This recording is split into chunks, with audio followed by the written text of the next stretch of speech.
Hello, welcome to Crosscut Talks. I'm your host, Paris Jackson. Today, we're talking about the news with one of the most trusted voices in the industry. And I do mean voice. As a host of the New York Times podcast, The Daily, Michael Barbaro speaks to an audience of more than 3 million listeners, delivering insights into the biggest national and international stories. Barbaro was there in 2017 when The Daily first started and introduced a new way to experience the news, hearing directly from reporters about their stories and how they reported them. The result is one of the most influential and impactful news sources today. I am in the interviewer seat for this conversation, which was recorded on April 25th for the 2023 Crosscut Ideas Festival. I spoke with Barbaro about the responsibilities and challenges for journalists today, especially in such a tumultuous time for the world with distrust in the media at an all-time high. This and all other conversations on the keynote track at the Crosscut Ideas Festival comes from BECU, a member-owned credit union that puts people over profit. BECU offers financial services and support to the community with access to local financial centers, over 30,000 ATMs, and online resources. Learn more at becu.org, federally insured by NCUA. I hope you enjoy this powerful conversation. If you have any feedback, please send it to talks@crosscut.com. Okay, let's get into it.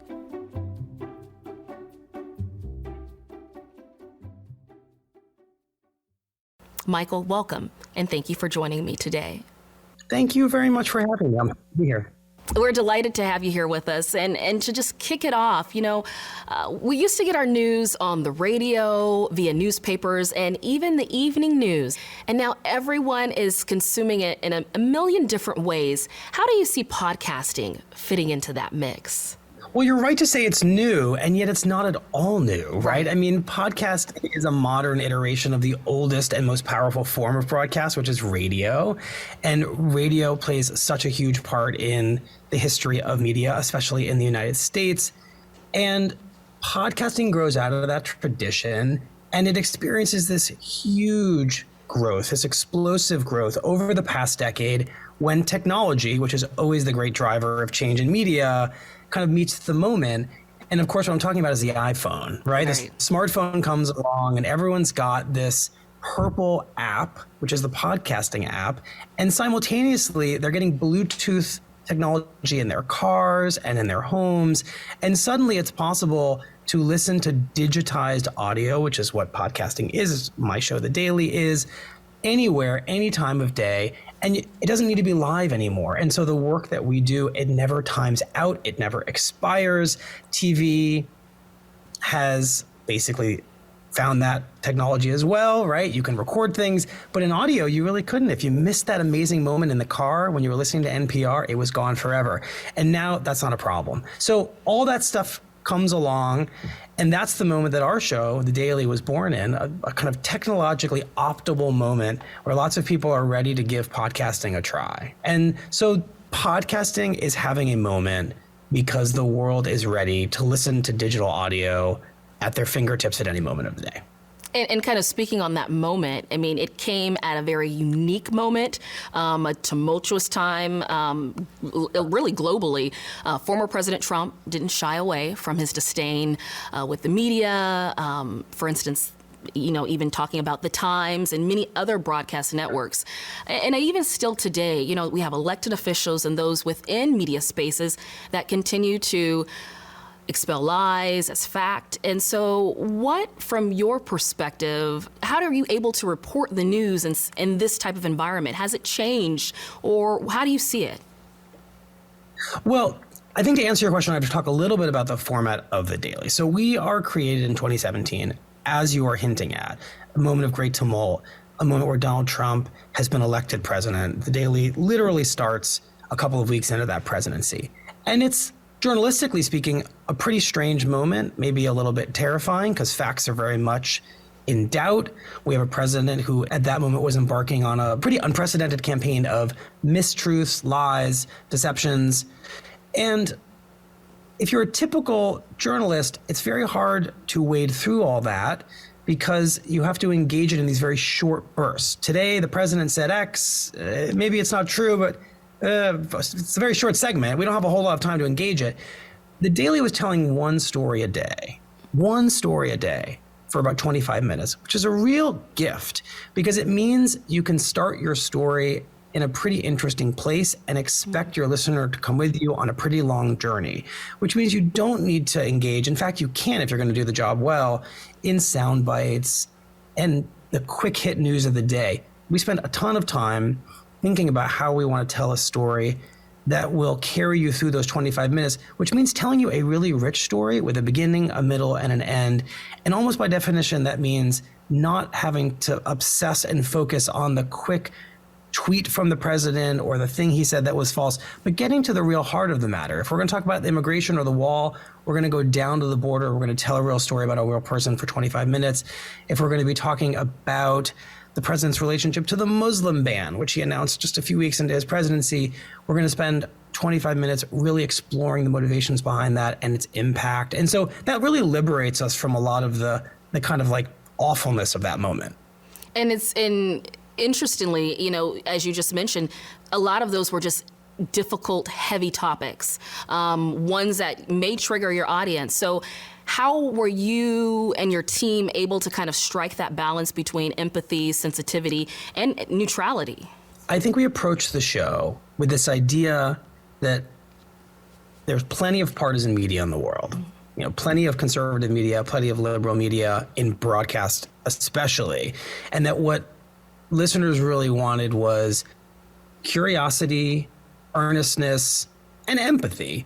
And empathy is tricky, right? Because empathy can turn into sympathy, and who are you being sympathetic towards and who are you not being sympathetic towards? But I think our curiosity was the driving kind of force of the show, and wanting to get to the bottom of every story in a way that introduced characters and their emotions and let the journalists from the New York Times, who are the protagonists of our show, and their news gathering process and their curiosity be the thing that kind of brought listeners into our journalism and exposed it for what it is, which is fundamentally fair-minded.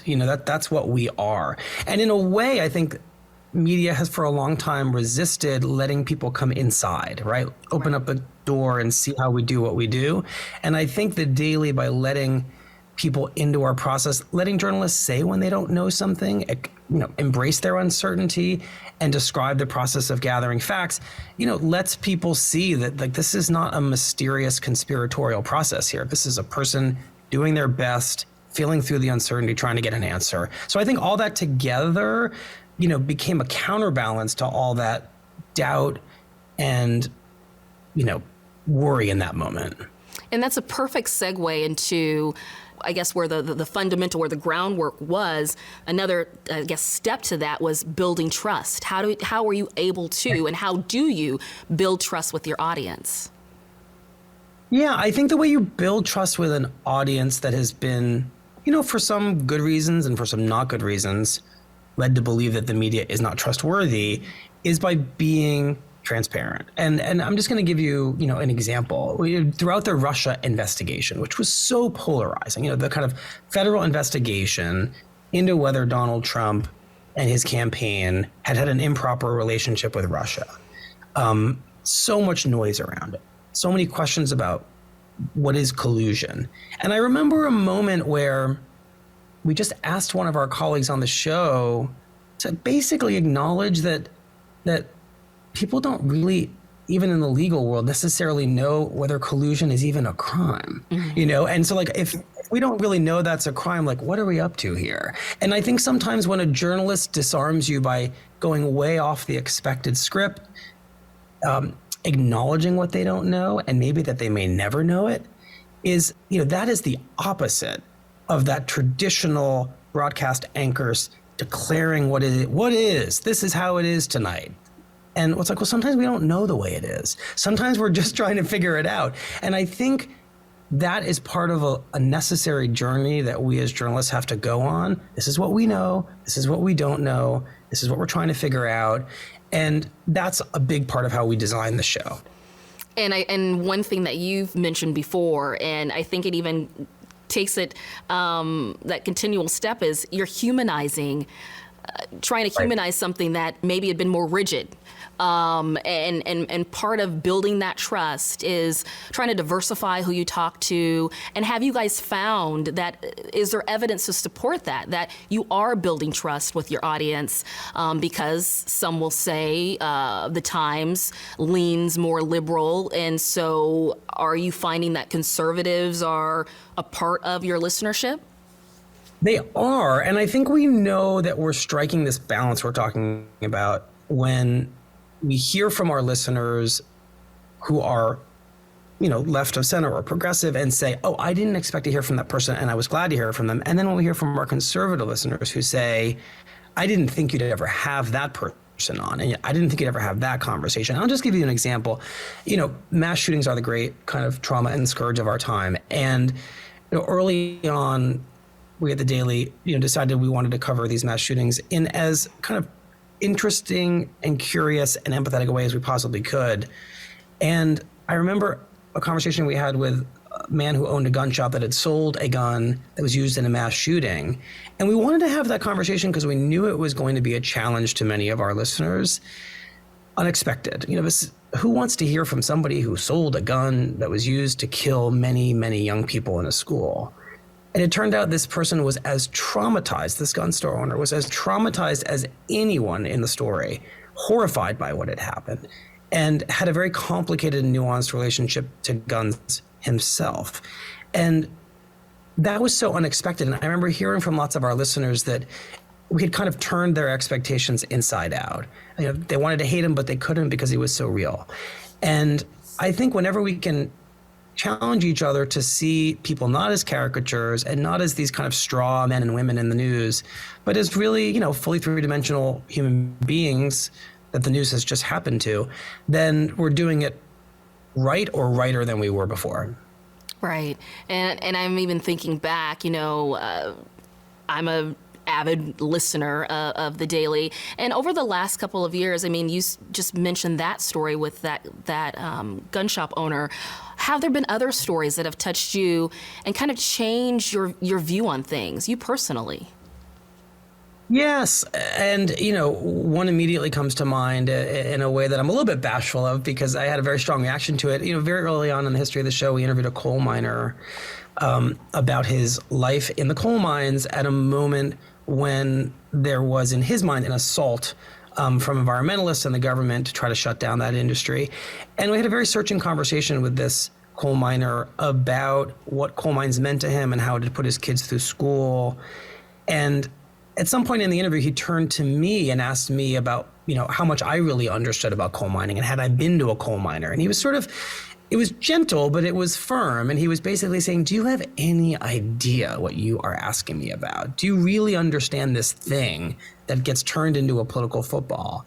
And I ended up getting very emotional during this interview, and I felt very kind of naked and exposed when he turned the questions back on me. And we kept my reaction in the episode, and it was humbling, because I think sometimes when you, and I feel this way as a journalist who was writing for the New York Times as a print reporter, you can enter a story with a certain false authority, and you can write it with that false authority, and maybe you don't get challenged on it.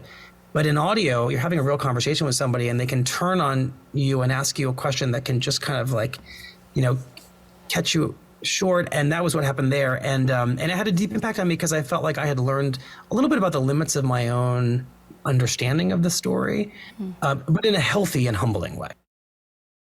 We'll be back with more after this. At Amazon, there's a way up for anyone because there's something for everyone. Like Jessica, who completed free technical training programs and is getting her bachelor's with Amazon's prepaid tuition. Even if you have no knowledge or no experience in IT, Amazon has the tools and the resources to teach you. I've been promoted 3 times, and it's been a significant boost in pay for me. Free technical training programs at Amazon move full-time and part-time employees into higher-paying jobs. Visit aboutamazon.com for more info. The 2024 presidential election cycle is fast approaching. Former President Trump is running again. President Biden announced he'll run for another term. The Daily and media outlets have a huge responsibility to present and listen to a wide array of voices inside the newsroom and out. And after the last two unusual and turbulent presidential election cycles, what progress has been made to do that? Well, I mean, if we're being really honest, the journey has been fast and necessary, because we all met Donald Trump in a moment when the news media wasn't quite sure what to do with someone who was telling us things that weren't true. And how are we supposed to present those things when that person was the president? It really, it was an existential question of wait, how do we do this? How do we cover the person whose every utterance is supposed to be news when sometimes those utterances are just false? And it was a huge challenge for us. And I think it forced us to reevaluate the model of how we report. It forced all of us to do this. I'm sure it happened to you, it happened to us. And I know that we've made progress because I see the fact checking that's starting to occur all over the place. I see what's not getting covered, which is actually sometimes really important. If a rally is just going to be a bunch of lies that are spewed, why are we covering it? Let's cover something that is factual and we can get to the bottom of it. There's kind of a rabbit hole you can go down when you're dealing with conspiracies and falsehoods. And yet there are certain conspiracies and falsehoods you have to deal with, like the claims of election fraud around the 2020 election that turned out not to be true. Have to engage those. But how do you engage them responsibly? I think just the nature of your question and the fact that we now all think so much about this is a form of progress. We no longer live in a world in which we can say to ourselves, well, we're going to give equal time to the thing that's false and the thing that's true. Or if something's said false, we're still going to cover it really heavily and just get the other side, see what they have to say about it. No, if something's false, we say it's false. We're not going to do that both sides thing. And that was a necessary adjustment we had to make based on political reality. That is huge progress. I couldn't agree more with you on that one. And another question that I've been thinking about, I think a lot of journalists and just people in general, is where people are tired. They're exhausted by the news cycle because we may even, we may say it's heavier now, but, years folks can argue the same. Back in their time, it was just as heavy. So I guess my question for you is, do you get tired of the news? How is your team, how do you guys manage the fatigue? Okay. 3 words, a Phantom of the Opera. So when the news gets us all down at the Daily, we make sure that we take a pause on the news and we find a way to tell a story that kind of is good for the soul. Mm-hmm. And that's a complicated thing when you make one show a day and you have an audience as big as ours. You have to trust that the listener is going to go with you on a somewhat whimsical journey. And I was only half joking because a couple of days ago, we did a whole episode about Phantom of the Opera because it's the longest running show on Broadway. It happens to have just closed. And we wanted to explore, why was this show on Broadway for 35 years, longer than any other show? How does that happen? And what does longevity tell us about American tastes and appetites? And so we went to the last couple of productions of Phantom of the Opera. We interviewed the cast. We talked about the show in this very funny way. I sang a few lines, from something that Andrew Weber had done. And there's an internal barometer we have on our team, maybe you have on yours too, where we say, oh, it is just getting way too serious around here. And so we need to apply that same lens and storytelling mode to something that's going to bring us a little bit of joy. Yeah, kind of cleanse the palate, Got to cleanse the palate. Need a little sorbet. I love that. It's... I'd like to think that, as you said, we're making progress, but there's a caveat. What do you think that progress looks like, and the definitions of that? But I also see, from your standpoint, the Daily is also expanding. You're not navigating this behemoth of a podcast alone. So Sabrina Tavernise has now joined you as a permanent co-host. She's done some phenomenal reporting while in Ukraine. What has she brought to this iteration of the Daily? I mean, she brings kind of world-class international, reporting authority, which, I have a few skills myself. I don't have that. Sabrina arrives at a moment where the war in Ukraine has just started, and she has covered Russia. She has covered the Middle East. She was stationed in Baghdad for many years for the Times. She knows how to cover these big global conflicts and make sense of them in ways that are really valuable to our audience. And I'll never forget the moment just a couple of months ago when she was in Ukraine tracking people as they left Kiev, left the whole country to head, outside of Ukraine to escape this invasion from Russia. And she was spending the night in an elementary school with a fleeing family. And she woke up at some ungodly hour and was in a school bathroom next to a young girl, her recorder rolling the entire time. And all you could hear was the sound of them brushing their teeth together. And this young Ukrainian girl was telling the story of what she had left behind when she had to flee.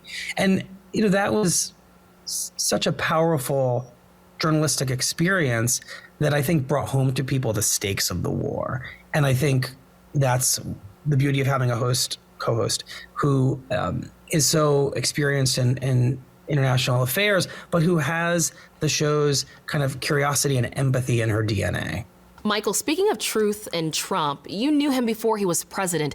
How did that relationship affect your view of his presidency? Yeah, I mean, my relationship with former President Donald Trump is the relationship that everybody who covers New York has, which is that you end up on the phone with him because for the longest time, he was a highly available person to call. You could reach Donald Trump in nanoseconds. He loved to talk to reporters from the New York Times. And so I would call him for various stories. Depending on what I was working on, he would comment on almost anything. And suddenly, a few years later, he was a, reality TV star and then a presidential candidate, who we all thought was a long shot. And I covered him as a candidate in a way that he, found very challenging because I was investigating his business and his personal life. And I was especially investigating his relationship with women. And so I had a lot of very challenging interactions with him, where he was mad at what I was doing, what my colleague Megan Twohey, who'd go on to win a Pulitzer Prize for her work on the Me Too movement, was doing. And so he didn't like me. And that's challenging, right? Everybody wants to be liked. But journalistically speaking, it also just, because of the way he operates, created an adversarial relationship where he went on Twitter and said that I should resign for a piece I had written that he didn't like. And that's not an enviable place to be. But you also, as a journalist, have to understand that what Donald Trump is up to is complicated and a bit of a performance, right? So months after he won re-election, he shows up at the Times, shakes my hand and says how much he admires my work. And it's as if like the last thing hadn't ever happened. What about asking me to resign? So, you see that there is a dynamic in which Donald Trump wants to criticize the media as part of his political strategy. And it's been very successful.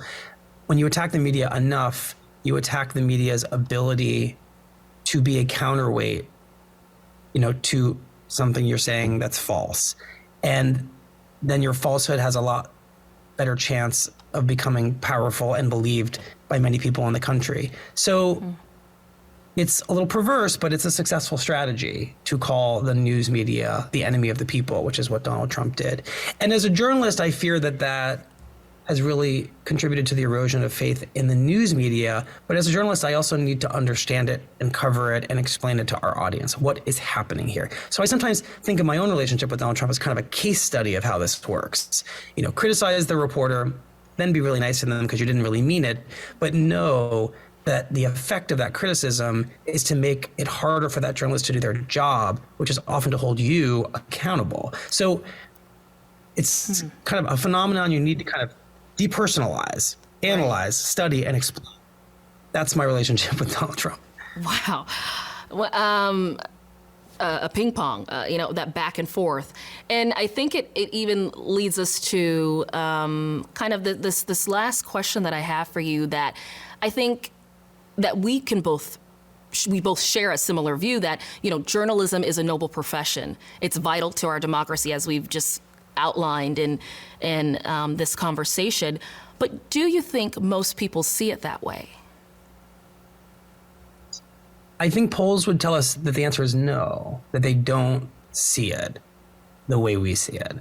And That's humbling. I try to spend some time thinking about how I and those around me may have contributed to that feeling, but I try not to take it too personally because it's been a very long, decades-long journey.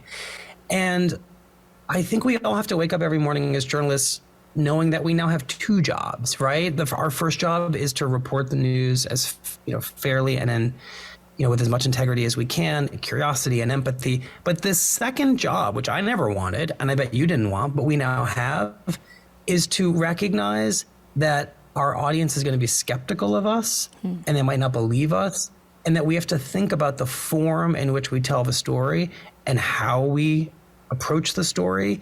And we have to keep that distrust in mind, because if we're not doing that second job, then our first job is not going to work. So I'm annoyed that we have these two jobs now. I wish that people trusted us, but I think to do our job well now, you have to accept that there are now the two jobs, the reporting and the acknowledgement, the recognition, and the confronting of the fact that people don't trust us the way they used to. What a responsibility. Well, yes, it's a lot. it's huge, but I think those that love what they do, and that, the essence of doing that first part well, it bleeds into that second part. And so we're both up for the task. And I really appreciate you taking this time to sit down with me and our audience. Thank you very much for your time.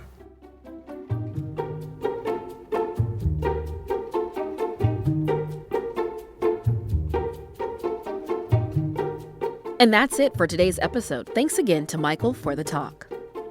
This episode of Crosscut Talks was produced by Seth Halloran and engineered by Rusty Bacall and Victoria Ralph. And the event was produced by Jake Newman and Ann O'Dowd. Madeline Happold managed our audience engagement. And you can subscribe to Crosscut Talks wherever you listen. And if you like the show, please review us. We want to know what you think. For the latest political, environmental, and cultural news from the Pacific Northwest, visit crosscut.com. And if you would like to support the work we do at Crosscut, whether it's live events we host or the in-depth reporting we do every day, go to crosscut.com/membership. In addition to supporting our journalism, members receive complete access to on-demand programming on Seattle's PBS station, KCTS 9. Crosscut Talks is a product of Cascade Public Media. I'm Paris Jackson. We'll be back soon with another conversation.